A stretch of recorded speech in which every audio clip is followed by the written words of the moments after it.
Bueno, el tema que vamos a exponer en esta presentación es la biomecánica de la mandíbula. Bueno, la articulación temporomandibular es un sistema bastante complejo tanto en su estructura como en su función, ya que permite movimientos de cierre, apertura, protrusión y movimientos laterales de la mandíbula.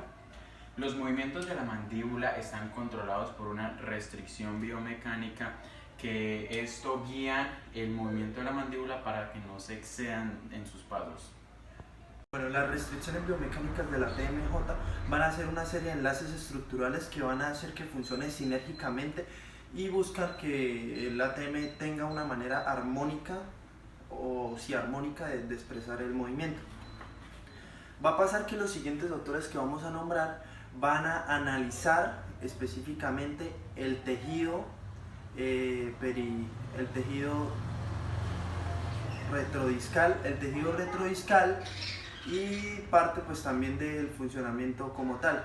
Entonces en este caso la TMJ va a tener dos superficies, por decirlo así, pues va a tener un disco fibroso que va a estar en medio de la cavidad glenoidea y del cóndilo mandibular.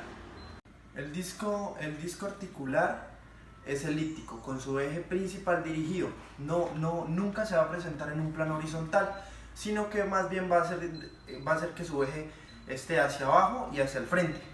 Entonces van a haber dos caras, dos extremidades, dos márgenes, y pues las dos caras que más se destacan son la anterosuperior y la posteroinferior.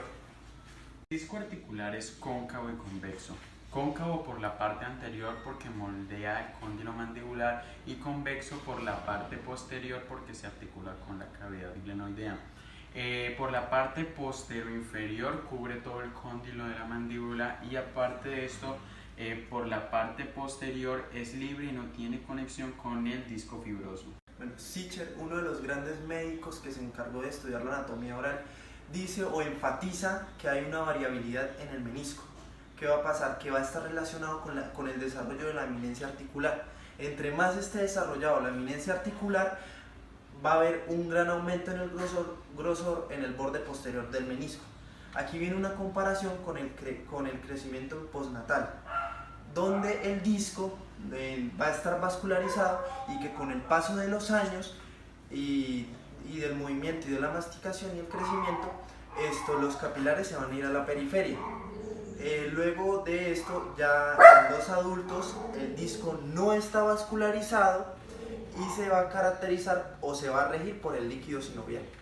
Ayudado por haces fibrosos conectados en los extremos determinados del cóndilo mandibular, esto es lo que permite que el disco articular se mueva hacia donde se mueve el cóndilo, o sea, a cualquier parte que el cóndilo se mueva, el disco articular lo sigue. Según Osborne, otro gran investigador, él dice o afirma que el disco articular no tiene una forma genética, sino que más bien por medio de cargas mecánicas que se dan mediante los movimientos mandibulares se va formando el disco. Tiene un lente bicóncavo, es liso y no posee membrana sinovial.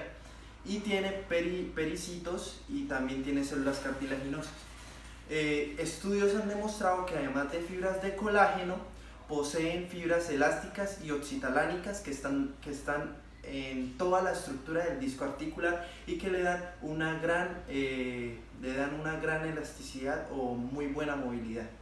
La vía retroarticular ha sido llamada por la zona bilaminar de res, ya que está hecha de dos haces de tejido fibroso. El haz superior, rico en fibras elásticas, es continuo con el tejido fibroso prostótico del tubérculo postglenoideo del hueso temporal, y el haz inferior, que no posee fibras de colágeno, se ancla en la parte posterior de la cabeza del cóndilo. Los factores que regulan las relaciones posturales correctas entre la cavidad articular y el cóndilo garantizan una buena dinámica de la ATM. Bueno, el disco articular es una estructura elástica en la que operan diferentes fuerzas vigorosas. Cabe destacar que el disco articular está comprimido entre el cóndilo y la fosa glenoidea, que al momento de hacer presión se va a ver como el disco pierde grosor y el grosor se va hacia los lados, formando un anillo periférico, rodeando el cóndilo.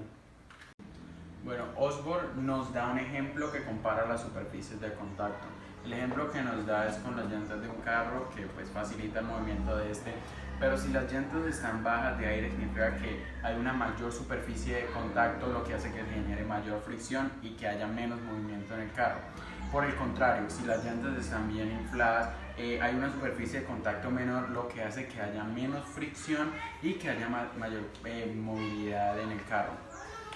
El fibrocartílago que se encuentra en la cabeza del cóndilo y la cavidad glenoidea, pues supondríamos que realiza o que facilita el movimiento de la mandíbula, pero no es así, ya que al ejercer las fuerzas de compresión lo que hace es ancharse y que haya mayor fricción, y para esto es el disco articular que va ubicado entre el cóndilo y la cavidad glenoidea, que permite que no haya tanta fricción para que se pueda abrir con mayor facilidad, abrir y cerrar con mayor facilidad la mandíbula. Bueno, las fibras colágenas, elásticas y oxitalánicas van a proporcionarle al disco una mejor resistencia a la deformación. ¿Qué quiere decir esto? Que cada fibra especial tiene un diferente coeficiente de elasticidad, lo que hace pues que el disco tenga propiedades viscosas y elásticas capaces de cambiar de forma inmediata y reversible de acuerdo a los procesos mecánicos a los que estén sometidos en su estructura.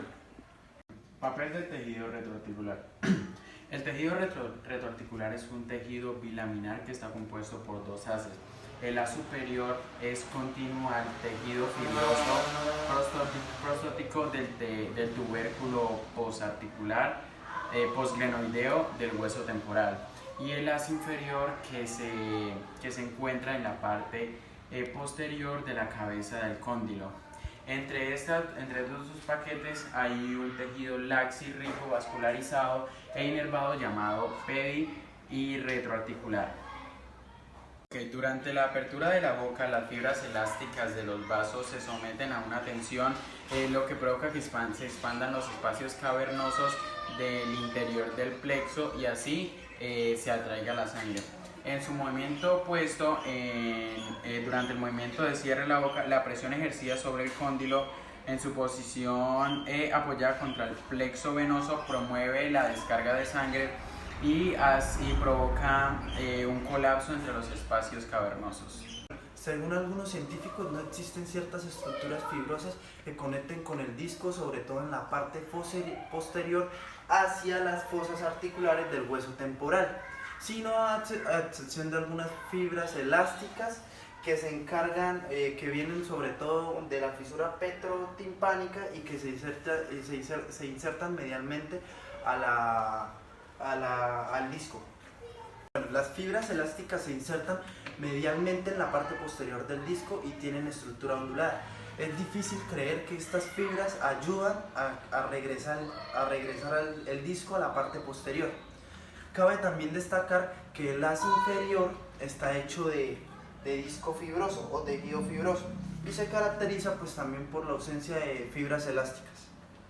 El movimiento mandibular es regulado por las diferentes restricciones biomecánicas que son representadas por medio de enlaces articulares.